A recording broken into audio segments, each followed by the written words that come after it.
नमस्कार व्यूअर्स, मैं Brijesh Mishra, channel DMLF से। आज हम इससे पहले जितनी भी बातें करते हैं, जो भी वीडियोस हम बनाते हैं अपने व्यूअर्स के लिए, वो लॉ रिलेटेड होती है, कानून की जानकारी देती है। पर आज एक ऐसा वक्त आ गया, एक ऐसी घटना घट गई जिसने अंदर से झकझोर के रख दिया है, जिसने मजबूर कर दिया कि इस टॉपिक पे अगर मैं नहीं बोला तो मेरा अवेयरनेस का जो कैंपेन है थ्रू माई वीडियोस, वो कहीं ना कहीं अधूरा है, अधूरा साबित होगा। क्या घटना घटी है, कितनी दर्दनाक घटना घटी है। पहलगाम, कश्मीर, वहां लोग घूमने गए थे अपने बाल बच्चों के साथ, अपने दोस्त इष्ट मित्रों के साथ। कभी सपने में भी उन्होंने इस सरकार के तहत ये सोचा भी नहीं होगा कि इस तरह का धार्मिक इस्लामिक बेस्ड टेररिज्म के वो शिकार हो जाएगी। मैं क्यों कह रहा हूं कि ये टेररिज्म एक्ट जो हुआ वो कहीं ना कहीं बेस्ड ऑन रिलीजियन हो सकता है कि ये किसी की भी बड़ी साजिश हो सकता है कि इस तरह के एक्ट्स के पीछे जरूरी नहीं कि पूरी की पूरी रिलीजन इन्वॉल्व हो। पर यह भी तो मानने वाली बात है कि उन लोगों ने, टेररिस्ट ने आइडेंटिफाई किया है कि कौन किस रिलीजन से बिलोंग करता है और उसके बेसिस पर इस घटना को अंजाम दिया है। 2 महीने की न्यूली मैरिड कपल को नहीं छोड़ा उन्होंने। 28 लोगों को मौत के घाट उतार दिया। घाटी में इसलिए घूमने नहीं गए थे कि वो मौत के घाट उतर जाए। कहां जा रहा है हमारा देश? किस तरह की एक्टिविटीज को हमारा ये देश बर्दाश्त कर रहा है?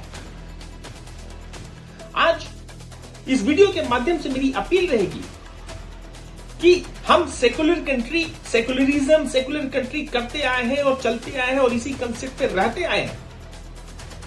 तो अपने अपने धर्म को छोड़कर हर वो सिटीजन आगे बढ़े, सामने आए और अपने दायित्व को निभाए और इस टेररिज्म एक्ट को कॉन्डेम करे और इसके खिलाफ मजबूर करे सरकार को भी और पूरे सिस्टम को कि हमारे नागरिक इरेस्पेक्टिव ऑफ देयर रिलीजन, चाहे वो हिंदू हो या मुसलमान हो या ईसाई हो या सिख हो या किसी और धर्म से बिलोंग करते हो, उनको वो सिक्योरिटी मिलनी ही चाहिए। जिस तरह की वीडियो सोशल मीडिया पे सामने आई है और जो घटना वहां पे घटी है, उसके मुताबिक साफ साफ दिखता है कि क्या मोदी का प्रधानमंत्री होना इस देश का, इस वजह से उन लोगों की जान चली गई। वो लोग कहते हैं कि जाना और मोदी को बताना कि उनके साथ क्या घटना घट रही है। क्या हमारी गलती यह है, इस देश की गलती यह है कि उन्होंने बीजेपी सरकार को चुना, मोदी को प्रधानमंत्री बनाया? वहां हर अलग अलग स्टेट से और कौन किस पॉलिटिकल पार्टी को सपोर्ट करता है, वहां अलग अलग स्टेट से लोग पहुंचे थे।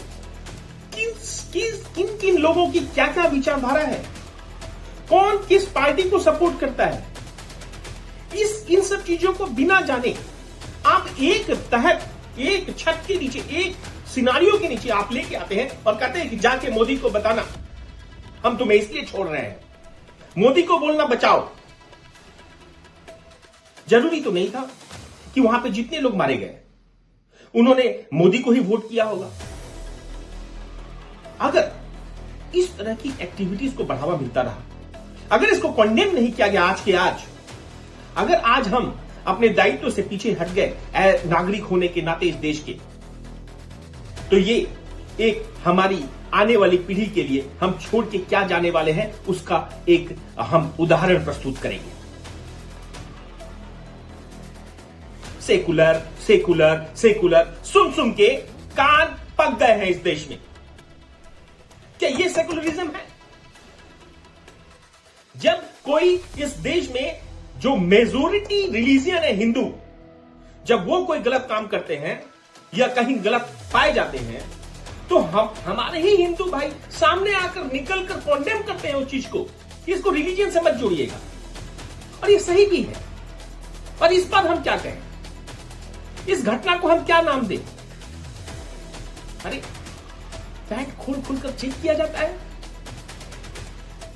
किस तरह की मानविकता और मन की स्थिति होगी उन टेररिस्ट की। इस देश में हर देश का अपना अपना कानून होता है। देश के कानून को इतना स्ट्रांग बनाया जाता है कि कई सारे ऐसे विश्व में देश हैं जहां पे किसी की हिम्मत तक नहीं हो सकती ऐसी घटना को अंजाम देने की। पर हमारे देश में एक यूसीसी को लागू करने के लिए पता नहीं कितने तरह के धरना प्रदर्शन होते रहते हैं कि नहीं, यूसीसी लागू नहीं होना चाहिए। अभी वक्फ बोर्ड पे अगर एक बिल लाया गया, उसको पारित किया गया, उस पर देख लीजिए क्या हाल चल रहा है हमारे देश में। क्या ये उसके खिलाफ कोई रिटेलिएशन था? हो सकता है। हम किस साजिश के तहत शिकार होते चले जा रहे हैं ये हम भी नहीं जानते। पर अंदरूनी तकलीफ हुई है, लोगों की जान गई है।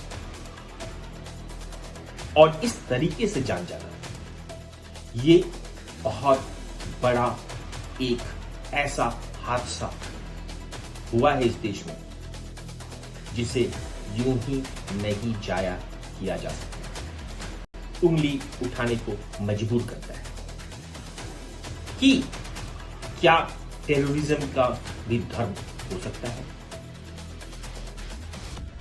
तो व्यूअर्स, इस इंफॉर्मेशन के साथ और इस मैसेज के साथ मैं आप सभी से यह निवेदन करना चाहूंगा कि हम अपने इस देश के नागरिक होने का धर्म निभाएं और प्रयास करें कि हम इस तरह के टेररिस्ट एक्टिविटीज को आगे नहीं बढ़ने देंगे। हम सरकार पर वो दबाव डालेंगे जिससे सरकार कड़े से कड़े कदम उठाए, कड़े से कड़े कानून बनाए। ये इस वीडियो को एंड करते वक्त एक और बात मेरे ध्यान में आता है। कन्हैया कुमार जैसा नेता कहता है, जो देश के टुकड़े टुकड़े होने की बात वाले ग्रुप में और उस केस में जो इन्वॉल्व था, वैसा नेता कहता है कि टेररिज्म जो है वो सिर्फ और सिर्फ गरीबी की वजह से होती है। टेररिस्ट एक्टिविटीज गरीबी की वजह से होती है। और उस वक्त जब उसे पूछा जाता है क्या ओसामा बिन लादेन गरीब था, तो वो तुरंत उस जगह पर लेके आता है कि ओसामा बिन लादेन अगर गरीब नहीं था और वो टेररिस्ट था, या इस तरह के और भी जो टेररिस्ट जो गरीब नहीं थे फिर भी टेररिस्ट थे, तो क्या नाथूराम गोडसे टेररिस्ट गरीब आदमी था? नाथूराम गोडसे भी गरीब नहीं था जिसने महात्मा गांधी की हत्या की। इस बात को वो इस तरह से जवाब देता है। और कन्हैया कुमार जैसा नेता जो आज के डेट में इस तरह की बयानबाजी करते हुए पाया जाता है और हमारे देश में उस तरह के नेता के ऊपर कोई लगाम नहीं लगाया जाता, ये हमारी देश की सबसे बड़ी विडंबना है। हमारे जैसे पढ़े लिखे लोग और आप जैसे पढ़े लिखे लोग इस चीज को जो हम रोक नहीं पाते, इस पर जो लगाम नहीं लगा पाते, और खुलेआम जो ऐसे लोग आज भी बोलते हुए अपने इस फ्रीडम ऑफ स्पीच के तहत पाए जाते हैं और सपोर्ट करते हैं कहीं ना कहीं इस तरह की एक्टिविटीज को,